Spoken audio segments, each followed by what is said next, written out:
En primer lugar, os voy a explicar un poco el sumario. Voy a intentar ser bastante dinámico, porque sé que estos son temas un poco pesados para los que no lo entiendan. Hay gente aquí que ya desgraciadamente pues ya han pasado por muchos de estos trámites, pero seguramente alguna cosa pues le servirá. En principio, lo primero que vamos a hacer es introducir los síndromes de sensibilización central y su asistencia sanitaria. Una breve explicación de qué es cada cosa y lo que sería la asistencia sanitaria, es decir, el derecho a la asistencia sanitaria en estos temas. Pasaremos por la incapacidad temporal, la incapacidad permanente contributiva, la no contributiva, la dependencia y luego una fase final de conclusiones. Empezaremos por lo que sería la introducción y vamos a pararnos en lo que sería la definición. Esta definición la he sacado un protocolo del CatSalut, es decir, de lo que sería el Servicio Público de Salud en Cataluña. Cataluña junto con Madrid siempre han sido precursores en temas de esta enfermedad, y por eso son referentes ambas localidades de estos temas. En este protocolo, que más tarde abundaré, lo define así. Evidentemente, científicamente pues, puede entrar en discusión, pero realmente la fibromialgia sería la enfermedad caracterizada por dolor difuso, fatiga y trastorno del sueño. El síndrome de fatiga crónica, que ahora se llama encefalomielitis miálgica, sería caracterizada por fatiga intensa de más de 6 meses de duración, sin causa conocida, que no disminuye con el descanso y que empeora con la actividad física y mental, con pérdida sustancial de concentración, memoria, desorientación espacial, intolerancia al estrés emocional y actividad física. Esta parte de aquí es la que luego Mercedes tocará con más profundidad y digamos que es la clave para que después los organismos, tanto administrativos como judiciales, puedan reconocer prestaciones en estos temas. Y luego la, desgraciadamente, olvidada sensibilidad química múltiple, que es un poti-poti, es decir, es una mezcla digamos, de sintomatología, que aquí la definen como enfermedad crónica por la que la paciente experimenta una gran variedad de síntomas que relaciona la exposición a diversos productos químicos en dosis muy bajas. No solo química, también electromagnética, cada vez más, y otras sensibilidades. Esta parte realmente hay poca jurisprudencia, poco conocimiento, cada vez hay más. Y bueno, es la gran desconocida y el gran reto que tenemos todos los profesionales que nos dedicamos a esto. Esto que os expongo aquí, más que nada es para que veáis, son los códigos que en un parte de baja deberían figurar como código de enfermedad. Por ejemplo, la fibromialgia es el M79.7. Esto os lo pongo simplemente a mero efecto para que lo conozcáis, es decir, que cada patología tiene un código.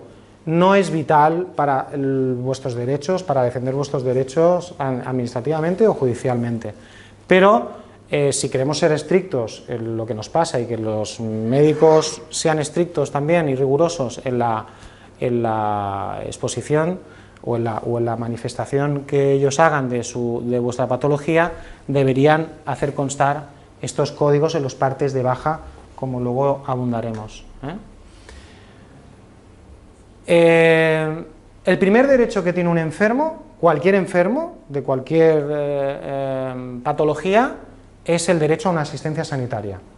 Y derecho a asistencia sanitaria no solo por médicos de la sanidad pública, perdón, de lo que sería medicina familiar, sino asistencia sanitaria especializada. En esta patología en concreto tenemos graves problemas en esto, y en Baleares es uno de los lugares donde más problemática existe. La problemática estriba básicamente, que es la que padecéis día a día, es en si me pasan al reumatólogo o me ve el neurólogo, es decir, es todo este vía crucis que tenéis que pasar para ser tratadas de vuestra patología, de vuestra sintomatología. Sobre todo, yo siempre animo, y voy a ir recalcando este punto, animo a hacer quejas, a reclamar en los servicios de atención al cliente, en este caso del IBE Salud. ¿Por qué? Porque tenéis unos derechos. El artículo 43 de la Constitución Española, el derecho a la protección a la salud. El artículo 18 de la Ley General Sanitaria, asistencia sanitaria especializada. Es un derecho que tenéis. Con lo cual, no basta con que os lleve el médico de familia, os tiene que llevar el especialista. En este caso, si fuera fibromialgia, sería el reumatólogo, si fuera fatiga crónica, sería el internista, y en sensibilidad química, pues puede ser el toxicólogo, si existe. En este caso, en Baleares sí que existe, y aparte de Puig Jurigué es un gran especialista. Es decir, existen estas especializaciones. Sobre todo, quejaros cuando ya sea el médico de familia os den las altas médicas en los servicios públicos, en las especializaciones, porque tenéis el derecho no solo a una primera atención, sino a una asistencia sanitaria continuada en el tiempo. ¿Cómo está el tema de la asistencia sanitaria en este tipo de patologías a nivel estatal? Pues realmente hay poca cosa. Es decir, tenemos a nivel estatal, hay dos documentos de consenso, uno del 2009 y otro de síndrome de fatiga crónica, otro de 2006 de fibromialgia, de la Sociedad Española de Reumatología, y luego en las administraciones que tienen transferidas las competencias, pues han ido haciendo protocolos. Son protocolos entre nosotros, más de carácter político que de calado, es decir, que tengan digamos, una eficacia práctica real. Hay en Andalucía, hay en Cataluña, aquí no lo he puesto, pero hay también en la Comunidad Valenciana, seguramente habrá en otras partes. Yo estos son los que he localizado, y si veis, aquí no hay nada. Yo no he sabido encontrarlo. Sé que ha habido, y las asociaciones sé que han estado en este tema, pero no hay un protocolo de IBE Salud en el cual, digamos, que desarrolle específicamente los síndromes de sensibilización central. Creo que es algo que debería realizarse, sobre todo porque se está realizando en otras comunidades autónomas, con lo cual, simplemente por el efecto de copiar, deberían... En Ibiza, la Asociación de Fibromialgia, fatiga crónica y sensibilización central, sensibilización química, sí que ha presentado al IBE Salud de Ibiza, y aquí al toxicólogo un protocolo. Pero la asociación, sí, no la administración. Yo digo la administración. Vale, pero ha presentado un protocolo Sí. para que se vea... No, que las asociaciones, no dudo, al revés, es decir, están luchando muchísimo. El problema es que la administración pública, Pero tengan. claro, es decir, que tengan un protocolo. Es decir, aquí lo que estamos hablando es de asistencia sanitaria. La asistencia sanitaria que la tiene que dar es la administración pública. Y la administración pública, y aquí nosotros tenemos que estar siempre al lado del médico. El médico no deja de ser otra víctima como vosotros. El médico lo que quiere es curar. Lo que pasa es que muchas veces la burocracia choca con lo que ellos quisieran hacer, y hay que darles instrumentos para que esa asistencia sanitaria sea eficaz. Con lo cual, bueno, yo aquí lo dejo. Es decir, si conocéis algo que se esté realizando, en INCA, está el protocolo. En INCA, Sí, hace 2 pero claro, yo digo la administración pública a nivel de la comunidad autónoma. Claro, en un hospital, en el hospital, claro. pusieron en marcha el protocolo de... Claro, yo lo que digo es no solo en el hospital, sino a nivel de la comunidad autónoma, que es lo que tiene que ser, la administración pública como tal. Bueno, os pongo simplemente a efectos de vuestro conocimiento, el documento de consenso del 2009, este es el de fibromialgia del 2006, y os pongo lo que hizo en el 2015 el CatSalut, porque yo creo que es interesante, digamos que los protocolos no dejan de ser programas que luego se cumplen o no se cumplen en función, primero y básicamente, de dinero. Es decir, si hay dotación presupuestaria es más fácil que si no la hay. Evidentemente, venimos de una situación de crisis y esto cada vez ha sido difícil. Espero que poco a poco se vayan dotando de presupuestos. Los objetivos de los protocolos en general, y en este en particular, es aumentar la sensibilización de la población en general sobre estas enfermedades, impulsar acciones formativas y adaptar el modelo de atención garantizando el acceso y continuado asistencial en los diferentes niveles de dispositivos asistenciales. Es decir, son los tres pilares en los cuales cualquier protocolo de actuación administrativa se debería basar. Bueno, este es el catalán, y digamos que pongo esto porque es lo que se está haciendo o lo que se pretende hacer en Cataluña. En Cataluña lo que había era como aquí, es decir, yo como médico de cabecera atiendo a un paciente, ese paciente tiene una patología que necesita una asistencia sanitaria especializada y se derivaba al especialista. ¿Qué ocurre? Que como cada vez hay más enfermas y enfermos de este tipo de patologías, ha habido un colapso del sistema. ¿Cómo lo quieren solucionar aquí, en Cataluña?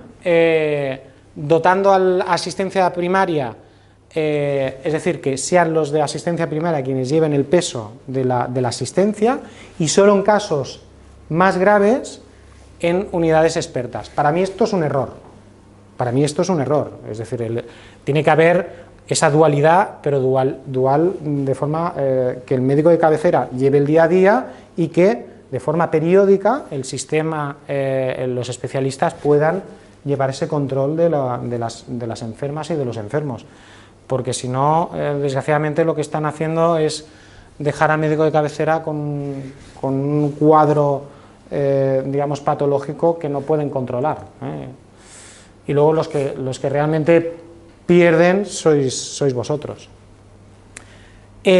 Una cosa importante, que yo creo que esto nos tiene que servir en otras partes de España, es que el propio protocolo reconoce que hay una estratificación de la enfermedad, es decir, las enfermedades, esta enfermedad como cualquier otra, pues tiene grados de afectación. No es lo mismo tener una afectación leve, grave o muy grave. El problema de este tipo de patologías es que hay la conciencia, digamos, a nivel general, de que es muy subjetivo. No es así, es decir, hay pruebas objetivas, y Mercedes explicará una como es la neurocognitiva, pero hay otro tipo de pruebas. Este protocolo lo que recoge es una serie de pruebas, como por ejemplo el WISE-4, algún cuestionario de sensibilidad química, como mínimo no es definitivo, pero algo hay, y lo que se llama un test de tolerancia al esfuerzo, que son test que lo que hacen es medir el consumo de oxígeno de las personas enfermas. Está demostrado que la persona enferma de fatiga crónica y fibromialgia tiene un consumo de oxígeno menor que una persona sana. En este tipo de pruebas esto se puede demostrar. ¿Esto por qué lo explico ahora? Porque esto es básico para luego poder llevar a cabo este tipo de procedimientos con éxito, tanto en vía administrativa como en vía judicial. Muy importante las pruebas objetivas en este tema. Bueno, y esto es el protocolo. Empecemos ya con lo que serían las prestaciones, la incapacidad temporal. Lo primero que vosotros padecéis es: estoy diagnosticado o tengo los síntomas de cualquier tipo de fibromialgia, fatiga crónica, y no puedo trabajar. ¿Qué puedo hacer? ¿No? ¿Qué es lo que puedo hacer? En primer lugar, el médico de familia debe extender la baja médica, y cuando se extiende la baja médica se abre lo que es el procedimiento de incapacidad temporal. Y la incapacidad temporal es una prestación de la Seguridad Social que se da a una persona que tiene una enfermedad común o profesional o accidente, mientras que el trabajador esté impedido para el trabajo y reciba asistencia sanitaria. Es decir, tienes que estar impedido para trabajar y tienes que seguir recibiendo asistencia sanitaria. Este segundo punto es importante, ya lo veréis. Luego lo explicaré con más detenimiento. Cuando el pago de la prestación, ¿quién lo hace? Cuando es un trabajador por cuenta ajena, lo paga la empresa. Cuando es un trabajador autónomo, será el INS o la mutua, en función de si tengo o no tengo concertadas con la mutua las contingencias comunes o profesionales. Y si estoy percibiendo prestación de desempleo, se sigue percibiendo la prestación de desempleo, pero en la cuantía igual a ese desempleo. Es decir, mientras que estoy en paro, puedo estar de baja. Es una pregunta que a mí recurrentemente en el despacho se me hace. Si yo estoy trabajando, se me agota el contrato o me despiden, yo puedo seguir estando de baja y puedo seguir cobrando la prestación de incapacidad temporal. De hecho, si estoy enfermo, interesa que eso sea así. Interesa que eso sea así. ¿De acuerdo? ¿Cuándo se acaba la baja? Básicamente por dos motivos principales, que es el agotamiento de la baja por la duración máxima, que no son los famosos 180 días, o perdón, el año y medio, sino que se puede alargar hasta 2 años. Se podría alargar hasta 2 años en casos excepcionales. Y por el alta médica. También se acaba por el derecho a la jubilación. Y atención a este punto, aquí me voy a detener un poquito. Por incomparecencia injustificada del beneficiario a cualquiera de las convocatorias para los exámenes y reconocimientos médicos establecidos por médicos adscritos al Instituto Nacional de la Seguridad Social o mutua de trabajo y enfermedades profesionales. Ojo con estas cosas. Cuando recibimos una citación por parte, ya sea de inspección o bien de la propia mutua, la mutua, desde el año 2016, finales del 15, principios del 16, se le dotó de unas competencias que antes no tenían, que es el control más exhaustivo de esas bajas. No pueden dar altas médicas cuando son enfermedades como por contingencias comunes, pero sí pueden hacer controles. Estos controles son obligados, con lo cual, si uno no puede ir porque esté enferma o enfermo, lo que tiene que hacer es avisar y justificar que se está enfermo. Como no se justifique, puede pasar que me den, es decir, que corten la prestación de baja. Es decir, a mí no me dan el alta médica, pero dejo de cobrar. Esto últimamente al despacho me está llegando bastante. Tiene una fácil solución cuando pasan este tipo de cosas, es llamar y sobre todo justificar. Fax, mail, cualquier forma, incluso si me apuráis, WhatsApp. Es decir, cualquier forma de demostrar que yo en ese día y a esa hora no podía comparecer es, digamos, adecuado para justificar la incomparecencia. Si no, tendremos un problema con esto. Es que, insisto, porque me estoy encontrando mucho con este tema. ¿Qué ocurre cuando me dan el alta médica? Es decir, justificada o injustificadamente, muchas veces injustificadamente, yo sigo estando enfermo, pero, y aquí en Baleares pasa mucho, me dan el alta médica, me tengo que reincorporar, pero yo no puedo. Incluso nos encontramos con las propias empresas que nos llaman y dicen, no, si yo sé que la persona no puede venir a trabajar porque está enferma. ¿Qué puedo hacer? En primer lugar, si bien es cierto que hay una obligación de reincorporación, es decir, yo me tengo que reincorporar al puesto de trabajo, se puede solicitar las vacaciones. Es decir, esto antes, las vacaciones que yo no he disfrutado porque estaba de baja médica, puedo solicitarlas, siempre que no haya transcurrido más de 18 meses. ¿Vale? Si no ha pasado más de 18 meses, que es en la gran mayoría de los casos, yo cuando me reincorporo a la empresa, lo comunico y digo, voy a solicitar, en muchos casos. Efectos y consecuencias del alta médica. Primero, el INS es el único competente para emitir una nueva baja médica por la misma o similar patología si no han pasado 180 días desde la última alta médica. Es decir, lo típico de antes de que me den el alta médica, me reincorporo yo y así, si me dan el alta médica, como yo durante 180 días no voy a poder coger la baja por el mismo motivo, es decir, aquí lo que se pretende o lo que el INS pretende es que durante 180 días, cuando hay una alta médica, durante 180 días no se coja por el mismo motivo del anterior, ¿vale? Solamente se puede coger una nueva baja en este periodo de 180 días si es un motivo diferente al anterior, es decir, yo tengo una baja médica por fibromialgia y la nueva baja es por, no sé, por lumbalgia o por cualquier otro tipo de patología que no tenga nada que ver con la primera. Entonces, en este caso sí que se podrá coger una nueva baja médica, si no, nos la van a rechazar. Esto es inspección médica.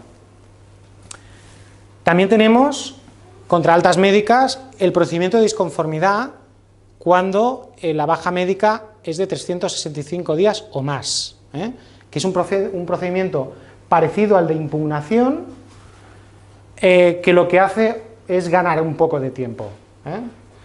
Todo esto yo os lo explico, pero cuando os pase un procedimiento de este tipo, yo os recomiendo que acudáis ya sea a un abogado o a un graduado social, porque como veis es complejo, todo esto es complejo, y en cada caso yo creo que es, yo explico lo que es la norma general, pero en cada caso pues a lo mejor vamos a hacer una cosa, vamos a hacer otra, en función de cada caso concreto.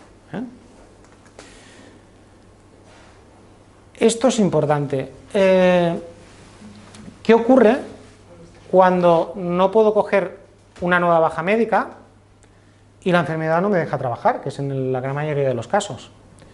Si hago dado las vacaciones, esas vacaciones que hemos dicho que podíamos pedir, y no tengo permisos retribuidos, y el INS o inspección médica no me permite coger la baja, es decir, estoy en un callejón sin salida, es decir, yo estoy enfermo, me debo reincorporar, pero no puedo.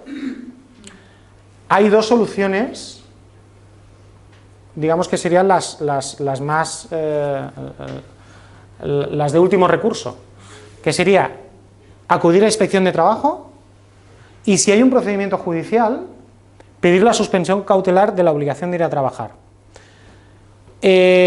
No se suelen utilizar mucho por los abogados, ¿vale?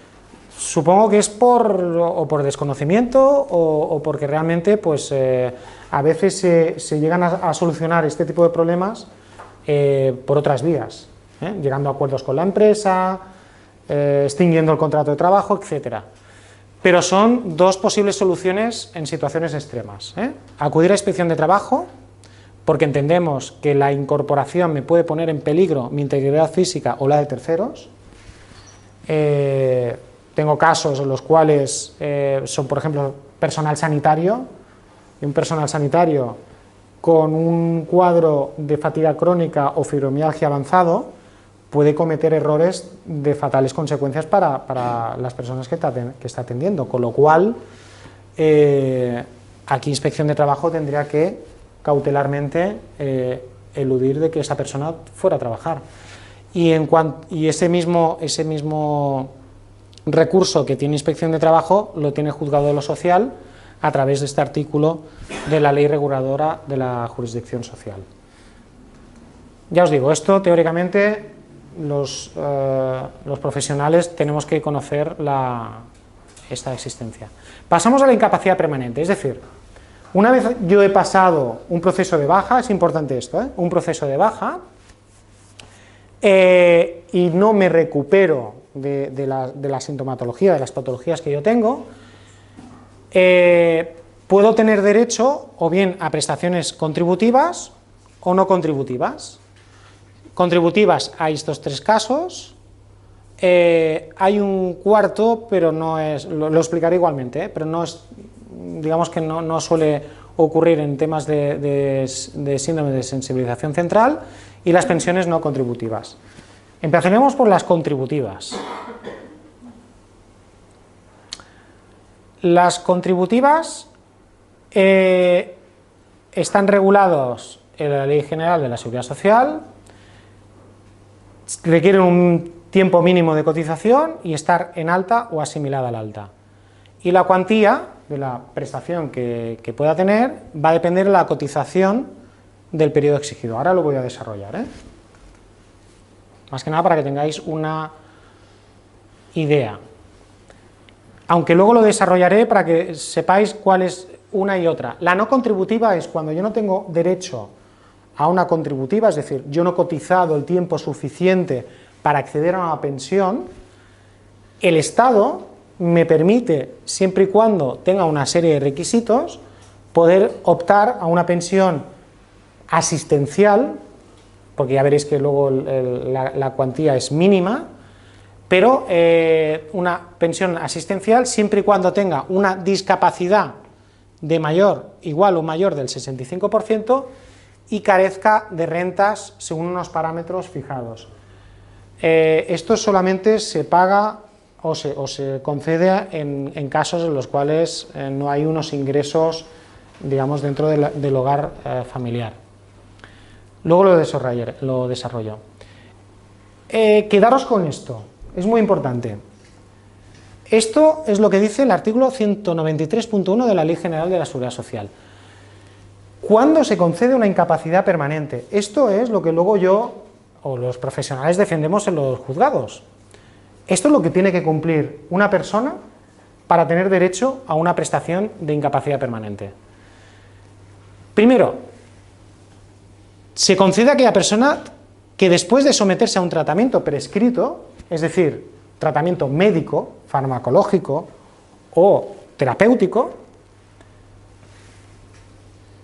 haya sido dada alta médica no la que hemos dicho antes de me tengo que reincorporar al puesto de trabajo, sino que el médico no puede hacer nada más por nosotros, es decir, es una enfermedad crónica. Y tiene reducciones funcionales graves de determinación objetiva y previsiblemente definitivas que provocan una anulación absoluta de su capacidad laboral. Es decir, para que tengamos derecho a una pensión, primero, reducciones funcionales graves, la fatiga crónica y la fibromialgia o la sensibilidad química múltiple serían reducciones funcionales graves, siempre que se puedan determinar objetivamente. Este es el gran problema. Por eso nos tumban las pensiones, por eso no nos reconocen las prestaciones, por esto. Porque no reunimos, o la Seguridad Social, el INS, dice que no se reúne la determinación objetiva. Por eso es tan importante tener pruebas objetivas respecto al grado de sintomatología que tiene el paciente. Y sobre todo que sean previsiblemente definitivas. Es decir, que sean crónicas, que el médico no pueda hacer nada más. Y un tercer elemento, que le provoquen una anulación absoluta de su capacidad laboral. ¿Eso qué quiere decir? Por ejemplo, aquella persona, yo siempre pongo el mismo ejemplo, es un ejemplo real. Yo tuve un cliente que tuvo un accidente y lo que hacía era colocar los carteles, estos que ponen en las calles, y tuvo un accidente y no podía hacer el movimiento de rotación, pero podía hacer todo lo demás. A este chico le dieron una incapacidad pequeñita, pero no le provocaba una anulación absoluta de su capacidad laboral. Con lo cual, a pesar de que tenía una enfermedad crónica, de determinación objetiva y previsiblemente definitiva, le impedía hacer una serie de cosas, pero no todo. No le dieron pensión. ¿De qué se trata? De, en un juzgado, demostrar que esta patología que yo padezco reúne estas dos cosas y que me provoca totalmente poder trabajar. Luego lo explicamos con más detenimiento. Requisitos. Estar de alta o asimilada al alta. ¿Qué es asimilada al alta? Es un término jurídico, pero lo que puede ser situación legal de desempleo, paro involuntario continuado e inscrito y excedencia. Es decir, el típico caso de la persona que ha trabajado, por X circunstancias familiares se dedica digamos, a lo que serían las labores del hogar. Si yo he estado inscrita como demandante de empleo de forma continuada, es decir, sellando cada 3 meses esa inscripción, yo estoy en situación asimilada. Si yo estoy en situación asimilada, los requisitos que yo voy a tener para los requisitos de cotización van a ser más leves que si estoy en situación de no alta, ¿vale? Lo digo porque es importante en momentos en los cuales, cuando yo estoy enfermo y no puedo trabajar, sobre todo no dejar de estar inscritos como demandantes de empleo. Eso es un consejo que os doy. Otro requisito es tener cubierto un periodo mínimo de cotización y tener menos de 65 años. Esto lo voy a explicar, el tiempo. Periodo mínimo de cotización. Como veis es un galimatías, depende de la edad, depende del tiempo genérico, etc.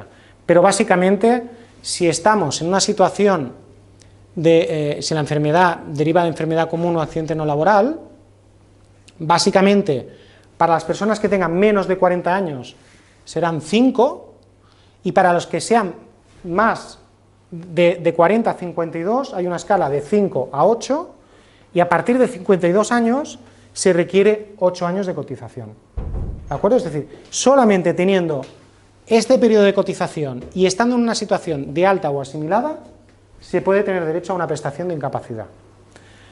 Si estamos en una situación de no alta, es decir, ni estoy trabajando, ni en paro, ni inscrito, podría tener derecho siempre y cuando cumpla 15 años y 3 años en los últimos 10, ¿vale? Los requisitos son un poco más elevados, pero se podría tener derecho a una incapacidad. Esto siempre hace mucha gracia porque, ¿qué es lo que voy a cobrar? Pues mira, es esta fórmula de aquí. ¿Vosotros la entendéis, verdad que no? Vale. Esto básicamente lo que simboliza, esto sale en la ley, esto lo que simboliza básicamente es la media de los 8 últimos años de cotización, más o menos, es decir, para que tengáis una idea. Yo, cuando acudáis al abogado, cuando acudáis al graduado social para que os estudie si tenéis derecho o no tenéis derecho a una incapacidad, lo que os va a pedir es un informe de vida laboral, un informe de bases de cotización de los 8 últimos años, y con esto os harán un cálculo de lo que sería la base de cotización. Básicamente son los 8 últimos años de cotización, más o menos, para que tengáis una idea. Salvo, esto es cuando sean enfermedad común, cuando sea por accidente no laboral, digamos que serán los 24 últimos meses, y cuando sea enfermedad profesional es la del último año. Este tipo de las fatigas crónicas, fibromialgias y sensibilidad químicas derivadas de enfermedad profesional o accidente de trabajo son muy residuales, pero existen. Es decir, son cuando vienen motivadas por un agente externo, un agente, digamos, en un entorno laboral, es decir, intoxicaciones por una fumigación o cualquier situación que sea derivada de un accidente de trabajo. En este caso, la base reguladora será más alta porque será la del último año de cotización. Esto es importante saberlo, pero es bastante residual en cuanto a la existencia de estos. Si se reúnen estos requisitos previos de cotización, se tiene una base reguladora. ¿A qué tenemos derecho? Tenemos derecho a una pensión que será, si es incapacidad permanente parcial, una cuantía de 24 mensualidades. Esta prácticamente, en temas de fatiga crónica, fibromialgia y sensibilidad química, prácticamente no se da. Yo de hecho no conozco ningún caso que se haya dado esta, porque esta lo que haría sería lo que he explicado antes del chico que no podía hacer el movimiento de rotación. Ese chico tuvo esta pensión pero pudo seguir trabajando. Una persona que está afectada en grado grave por fibromialgia o fatiga crónica desgraciadamente no puede reincorporarse a su puesto de trabajo, con lo cual la última queda descartada. Básicamente nos encontramos con estas dos. La total para la profesión habitual, que se cobra un 55% de la base reguladora calculada por lo anterior, es decir, por la media de los 8 últimos años. Si es mayor de 55 años se puede llegar al 75%, y la absoluta, 100% de la base reguladora, cuando inhabilite por completo al trabajador para toda profesión u oficio. ¿Cuándo se da una o cuándo se da otra? Realmente va a ir en función de cada caso en concreto, de los informes médicos que se tengan en cada caso en concreto y de las pruebas que se tengan en cada caso en concreto. Por eso vuelvo otra vez a insistir, actualización de informes médicos y actualización de pruebas médicas, es importante para saber la gravedad, porque depende de la gravedad vamos a estar aquí o vamos a estar aquí. Lo normal es que la fatiga crónica esté aquí, porque ni puedo hacer tareas que requieran esfuerzo físico, ni tareas sedentarias, con lo cual ni puedo hacer, es decir, no puedo hacer nada, es decir, no puedo hacer ni estar en una recepción sentado esperando a que pase la gente, porque no puedo ni estar ese tiempo de 8 horas durante 5 días a la semana, con lo cual esta es la que habitualmente, en los casos, normalmente es la que se solicita en los juzgados, ¿de acuerdo? Esta de gran invalidez, realmente yo solo conozco 2 casos en España que se haya concedido por temas, solo por fatiga crónica y fibromialgia, no conozco más casos. Esto es cuando no se puede, es decir, se necesita para las actividades de la vida diaria, es decir, lavarse, peinarse, moverse, se necesitan terceras personas. Es muy difícil conseguir este tipo de patologías si no se está en silla de ruedas de forma habitual.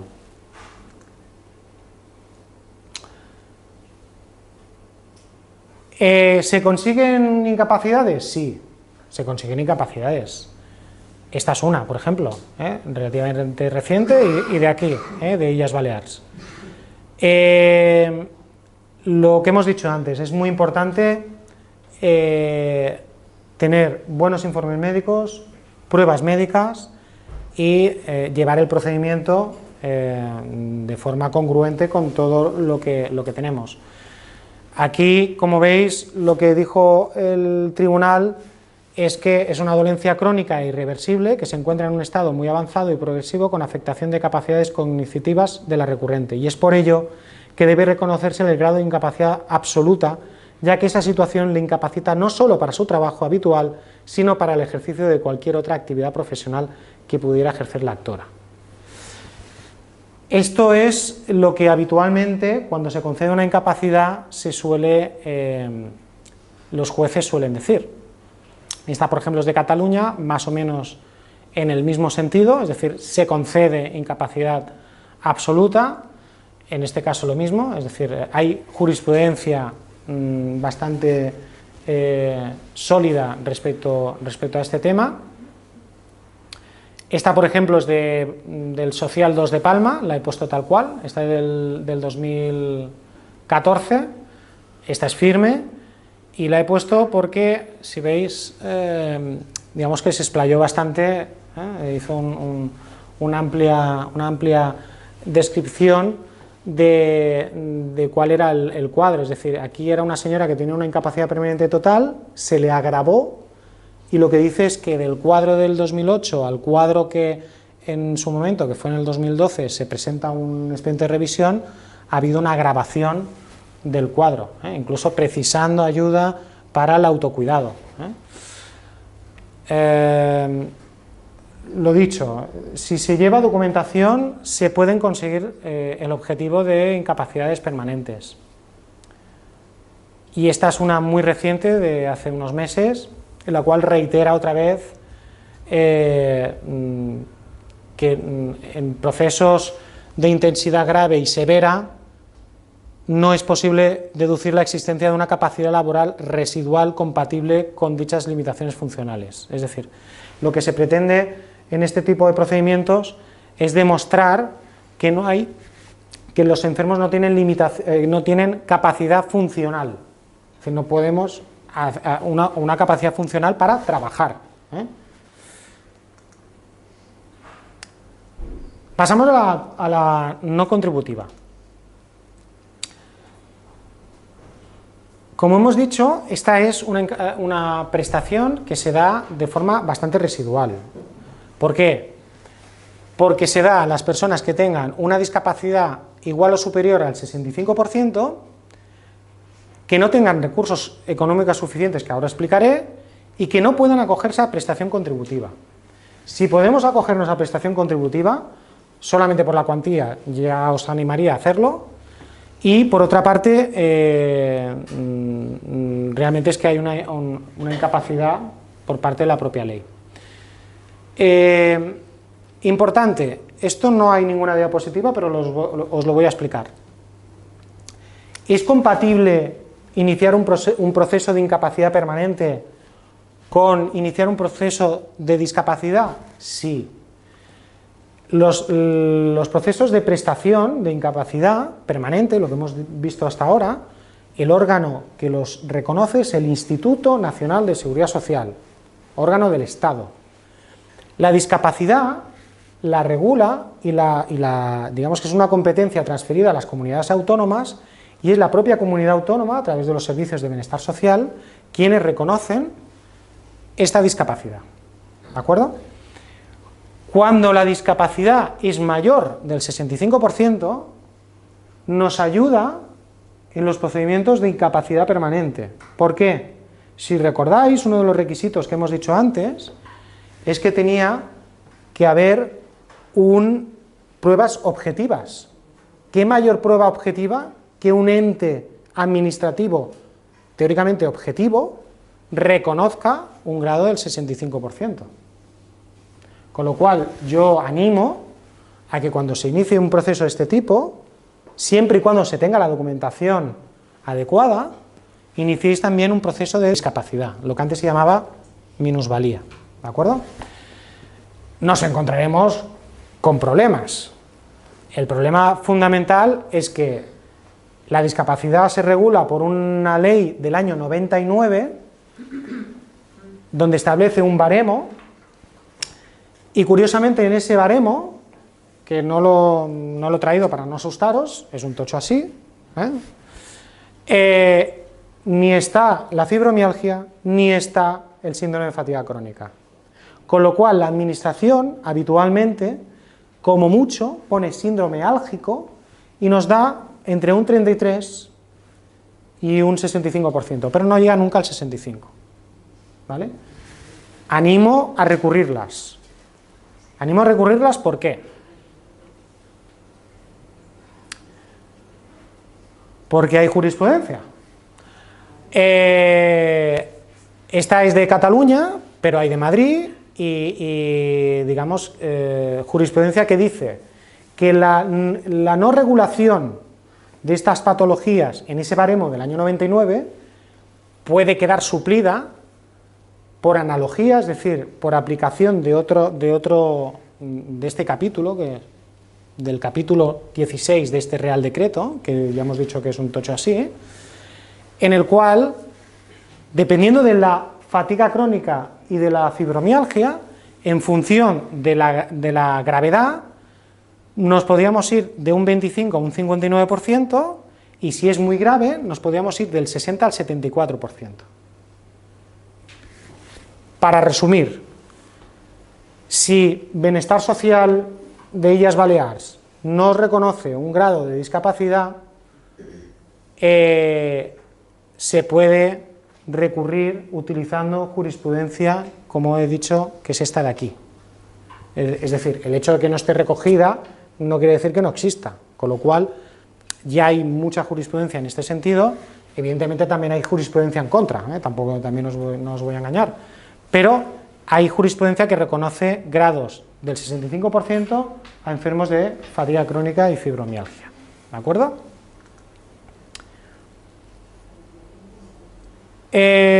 ¿Cuál es la cuantía? Pues nos vamos a hacer ricos. porque es 368,90 euros en el año 2017. Esa es la pensión no contributiva que establece el presupuesto general del Estado para este año.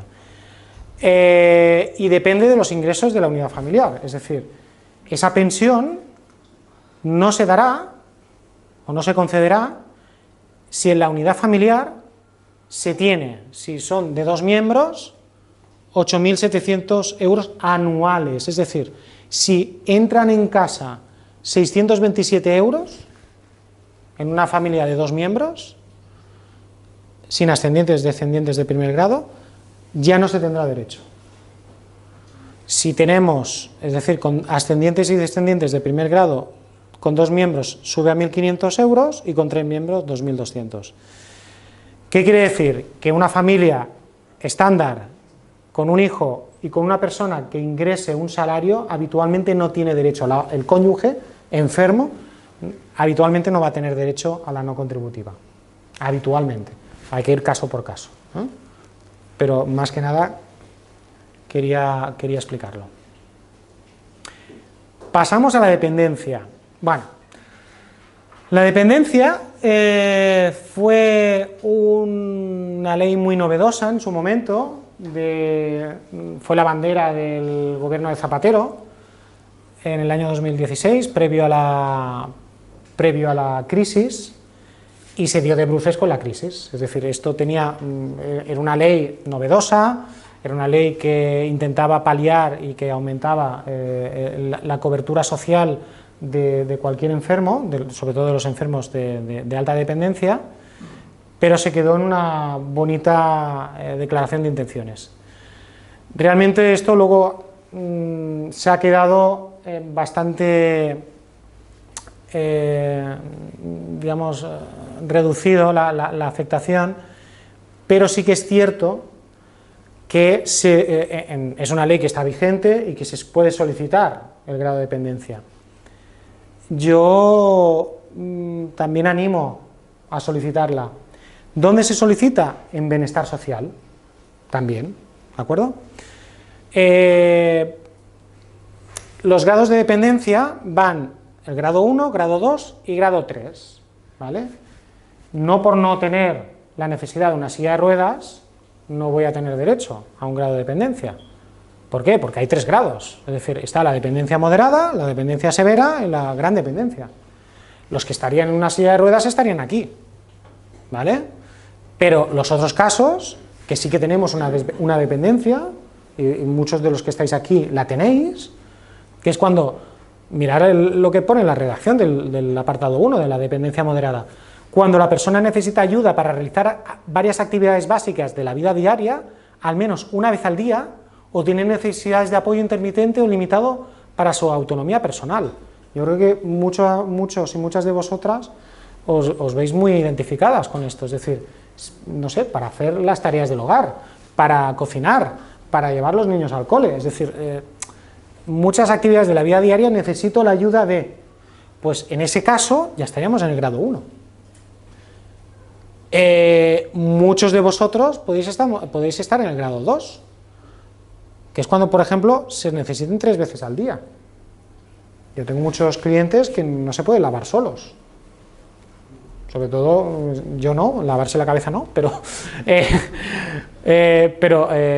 mujeres que necesitan, digamos, la higiene, necesitan la pareja para hacer esa higiene diaria. Pues estaríamos en este caso. ¿Qué ocurre? Os vais a encontrar de bruces con la resistencia del personal de bienestar social, no porque no quieran hacerlo, sino porque están saturados. Y claro, evidentemente, bienestar social tiene un orden, un protocolo, el que hemos dicho antes del protocolo, pues un protocolo de actuación de los casos más graves, y para ellos, desgraciadamente, para vosotros no estáis en esta situación grave, con lo cual vais a tener una resistencia de que os lo hagan, pero tenéis todo el derecho a que os lo hagan, el reconocimiento de dependencia. Con lo cual, lo que os he dicho antes, hay que perseverar, hay que reclamar y solicitarlo, ¿eh? Entiendo que el grado de dependencia no nos va a dar ninguna prestación económica de forma directa, pero nos va a ayudar luego a defender nuestros derechos si pedimos una prestación contributiva o no contributiva, ¿de acuerdo? Conclusiones.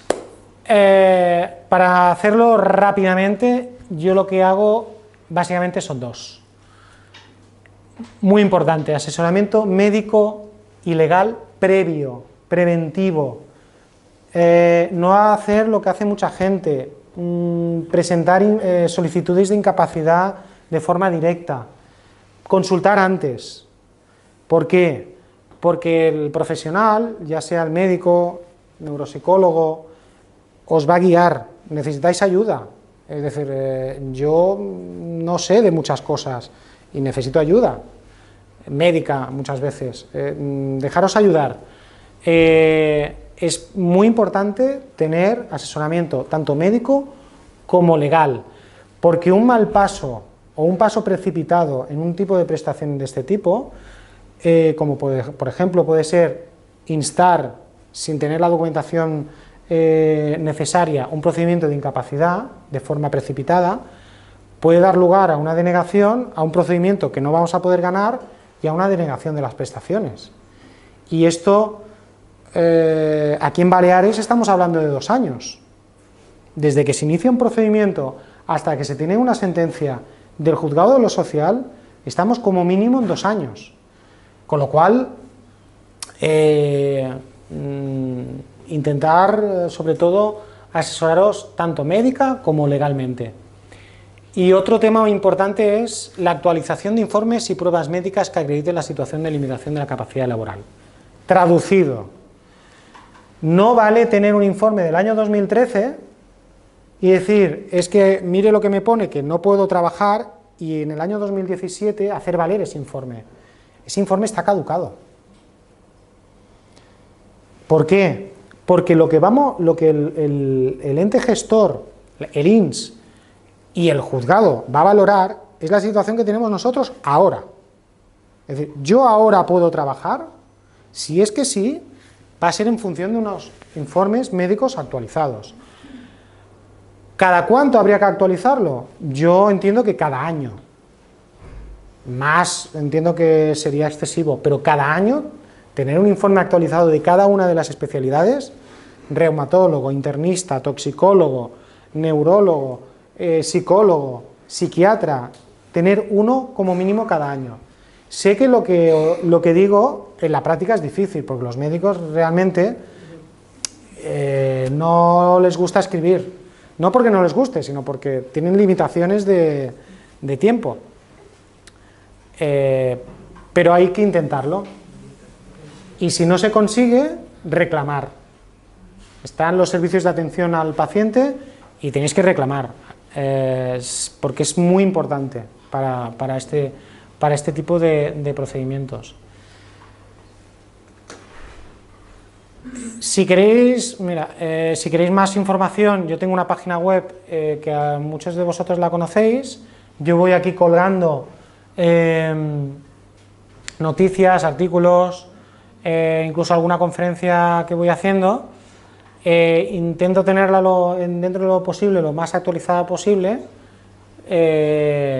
y sobre todo consultar a especialistas. Y aquí acaba todo.